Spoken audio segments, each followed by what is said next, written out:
दोस्तों आदाब अर्ज़ है, मैं अनीस अहमद खान हिंद वॉइस से आपसे मुखातिब। मेरे साथ हैं मोहम्मद अहमद काज़मी साहब, तारफ़ के मोहताज नहीं है। इनका चैनल है मीडिया स्टार वर्ल्ड, जो इस्लामिक जगत की बड़ी अच्छी खबरें और बड़ी चुनिंदा खबरें देते हैं, उसको ज़रूर देखिएगा।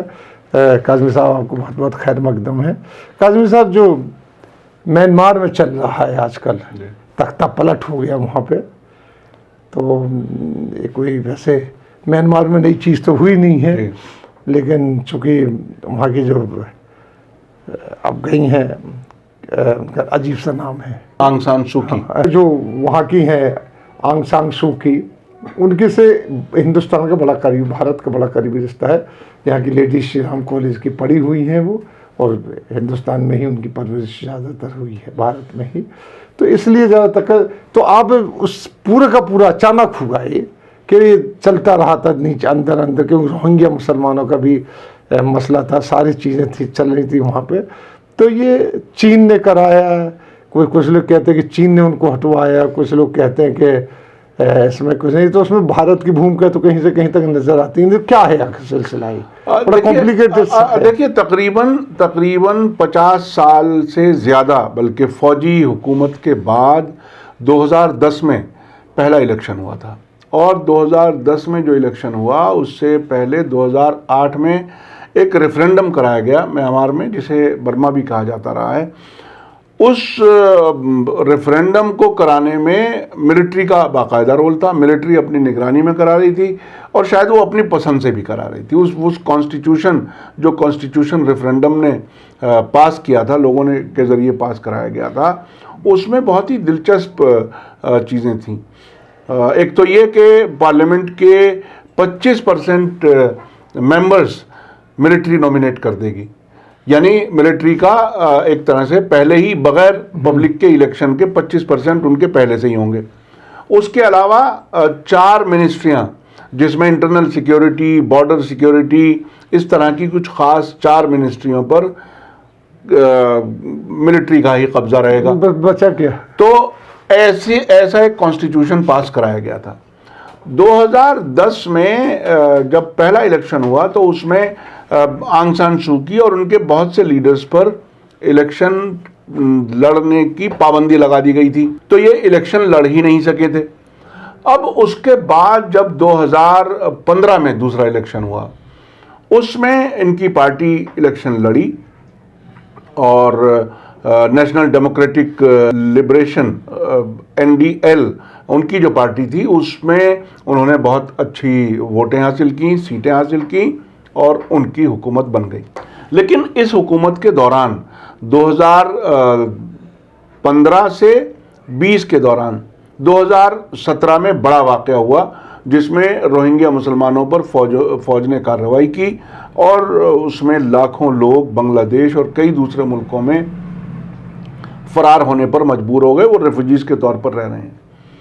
उस वक्त भी आंग सान सू की खामोश रहीं, उन्होंने कोई उस पर एतराज़ नहीं किया, और एक तरह से फौज के काम को कंसेंट दिया, और वो खामोश रहीं, तो इसका मतलब रजामंदी। जी हाँ।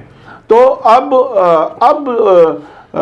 5 साल हुकूमत गुजरने के बाद जो अब इलेक्शन हुआ नवंबर 2020 में, उसमें कुछ ऐसी बातें कही गई आंग सान सू की तरफ से कि वो इलेक्शन के बाद जीतेंगी तो कॉन्स्टिट्यूशन में कुछ तब्दीलियां करेंगी। ये मिलिट्री के लिए एक तरह से वार्निंग सिग्नल था, और जाहिर है, जो मैंने बताया कि वो 25% मेंबर्स भी वो नॉमिनेट कर देते हैं इसमें डेमोक्रेटिक हुकूमत में भी, और 4 मिनिस्ट्रियां भी उनके पास रहती हैं, तो जाहिर है वो तब्दीलियां होती, तो फ़ौज के कुछ इख्तियारात कम होते, और वो फ़ौज वहाँ ऐसा नहीं चाहती। फ़ौज चूँकि पहले से मजबूत है, इतने लंबे अरसे तक उन्होंने हुकूमत चलाई है, तो वो अपने आप को कमज़ोर होता हुआ नहीं देखना चाहते थे। तो फिर भी उस इलेक्शन का रिज़ल्ट जो आया, वो भी गैर मामूली तौर पर 83% सीटें आंग सान सू की पार्टी को मिली। जिस पार्टी को मिलिट्री ने खड़ा किया था, मिलिट्री की सपोर्ट वाला एक ग्रुप था, उसको बहुत कम सीटें मिली। तो अब सरकार दोबारा इनकी बनती हुई नजर आ रही थी। तो ऐसे वक्त में जिस दिन पार्लियामेंट का सेशन होने वाला था, स्वेरिंग इन सेरेमनी होने वाली थी, शपथ ग्रहण होने वाला था पार्लियामेंट का, उसी दिन सुबह सुबह उन्होंने ऐलान कर दिया और कब्जा कर लिया, रेडियो टेलीविज़न वगैरह पे कब्जा किया, जैसे फौजी तख्ता पलट में होता है। हाँ। और इमरजेंसी लगा दी और जितने भी इनके लीडर्स थे उनको सबको बंद कर दिया। पहली रात की खबर ये थी, चूँकि 1 फरवरी सोमवार मंडे को ये हुआ, तो उसके बाद अल जज़ीरा ने कहीं से स्टोरी की अपने रिसोर्सेज का इस्तेमाल करते हुए कि जो पार्लियामेंट, इलेक्टेड पार्लियामेंट हैं, वो खुले आसमान के नीचे किसी एक जगह रहने पर मजबूर हैं, उनको एक तरह से कैद कर लिया गया है।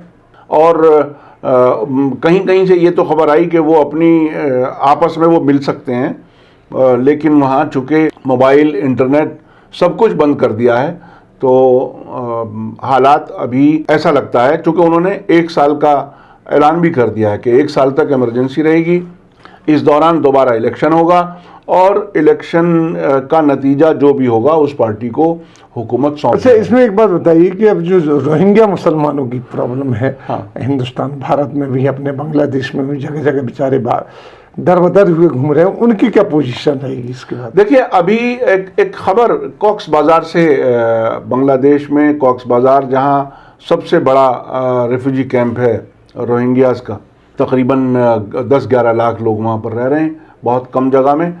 तो वहाँ से उनके लीडर्स की एक जो खबर आई है वो ये कह रहे हैं कि फौजी तख्ता पलट को तो उन्होंने एक तरह से मजम्मत की है, निंदा की है, लेकिन आंग सान सूकी के साथ उनकी कोई हमदर्दी नहीं है। अच्छा। हाँ, उन्होंने ये कहा है कि ये उस वक्त खामोश रही, इससे पहले तो हम इनके लिए दुआएं करते थे, जब वो जेल में थी एक लंबे अरसे तक, उनके लिए दुआएं करते थे, हम उनको अपनी रानी की तरह से रिस्पेक्ट करते थे, लेकिन अब 2017 में जिस तरह से वो खामोश रहीं, उसके बाद हमारी कोई हमदर्दी उनके साथ नहीं है, उनको तो जेल में जाना ही चाहिए। ऐसी भी खबर कुछ लोगों ने, रोहिंग्या जो बांग्लादेश में हैं, उन्होंने ये भी कहा कि हम तो पहले भी बहुत लंबे अरसे से फौजी हुकूमत में रहे हैं, हमें कोई ज़्यादा फ़र्क नहीं पड़ता, लेकिन इनको तो सज़ा मिलनी चाहिए, क्योंकि इनके दौर में ये ऐसा हुआ है जिस पर ये मुकम्मल। तो फौजी हुकूमत में उन लोगों को, मुसलमानों को बाहर नहीं निकाला गया रोहिंग्या? नहीं, अभी तो फौजी हुकूमत आई है, जाहिर है एकदम तो नहीं निकाल सकते। नहीं, पहले, हाँ, पहले फौजी हुकूमत में इस तरह का कोई मेजर मूवमेंट नहीं था। 1-2 बार आए थे, रेफ्यूजीज बने थे, लेकिन इतनी बड़ी तादाद में नहीं। रेफ्यूजीज तो बनते ही हैं। हाँ, इतनी बड़ी तादाद में नहीं। देखिए, रोहिंग्यास की अपनी प्रॉब्लम है, वो तकरीबन 600 साल से वहाँ रह रहे हैं, लेकिन वहाँ की हुकूमत, वहाँ के लोग उनको अपना शहरी, अपना सिटीजन नहीं मानते, तो वो स्टेटलेस हैं। तो स्टेटलेस होने की हालत में जाहिर है वो प्रॉपर्टी नहीं खरीद सकते होंगे, कुछ और परेशानियां, बहुत परेशानी हो जाती है, तो उसकी वजह नहीं मिलते हैं। हाँ, उसकी वजह से वो बहरहाल बेचैन, बेरोजगारी और दूसरी परेशानियां जो हो सकती हैं वो हैं।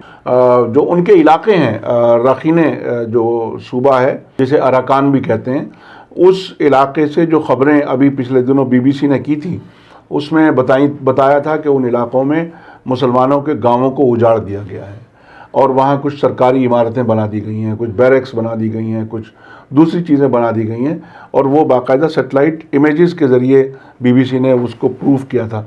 वो हालांकि जर्नलिस्ट तो गए थे सरकारी और अरेंजमेंट में ही, लेकिन अच्छी जर्नलिज्म करने वाले लोग फिर भी चीज़ों पर नज़र रखते हैं। जब वहाँ से निकल जाते हैं तब वो अपनी वो सब रिपोर्ट करते हैं, फाइल करते। तो उन्होंने जो बातें बताई उसमें ये तो है कि उस इलाके को उजाड़ा जा रहा है, मुसलमानों को शायद डिटेंशन कैंपों में या जेलों में या कहीं भी ऐसे रखने की उनकी तैयारी है।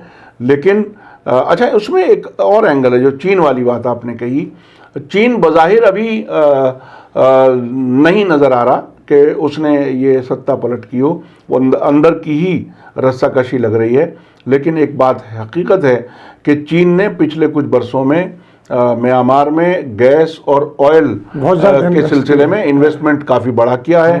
तो वो वहाँ के पॉलिटिकल हालात से अपने आप को जुड़ा हुआ तो जाहिर है महसूस करते ही होंगे, और एक पड़ोस का जो बड़ा मुल्क होता है वो बहरहाल उसके अपने स्टेक होते हैं, अपने फ़ायदे नुकसान पर नज़र रखते हैं, और उसमें सियासी तब्दीलियाँ बहुत मुमकिन है कि उसका कोई रोल हो।